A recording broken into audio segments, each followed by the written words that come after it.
আগের কালের ফকির। 2-3 দিন ধরে খাই না, টাকা পয়সা পাই না। আল্লাহর নামে কিছু দেন বাবাজি, 2 দিন ধরে খাই না। দেন ভাই, কিছু টাকা দিয়ে দেন ভাই। কতদিন ধরে খাই না। নেন 2 টাকা দিলাম আপনাকে। আল্লাহ জিন তোমারে বড় করে বাবাজি, দোয়া করে দিলাম। দোয়া করেন আমলে। ভাই জায়গা 2 মানুষ টাকাও ছোট দেয় না, মানুষ মানুষ আড়ানা করে দেয়। তোমরা দিয়েছো, অনেক খুশি হয়েছি। দোয়া করেন। আর যাই দোয়া করি তোমরা জিন বড় বিয়া করো। এখনকার যুগের ফকির।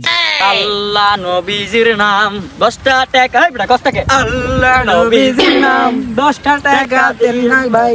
দাদা ভিক্ষা দেন আল্লাহ নবীজির নামে। টাকা দেন ভাই। টাকা চাওয়ার স্টাইল এমন কেন? আরে মিয়া ভিক্ষুক, মিয়া ভিক্ষা দিছি, টাকা দিবেন মিয়া। কতক্ষণকে দিলে দিবেন, না দিলে বাড়াই দিবেন। কি রে ভাই, আজকালের যুগে কি টাকা দিতে চাইছি দিবেন? দুজন ভাগ করলো, তুমি 1 টাকা, তুমি 1 টাকা। ওরে মিয়া 2 টাকা দিয়ে অপমান করেন মিয়া।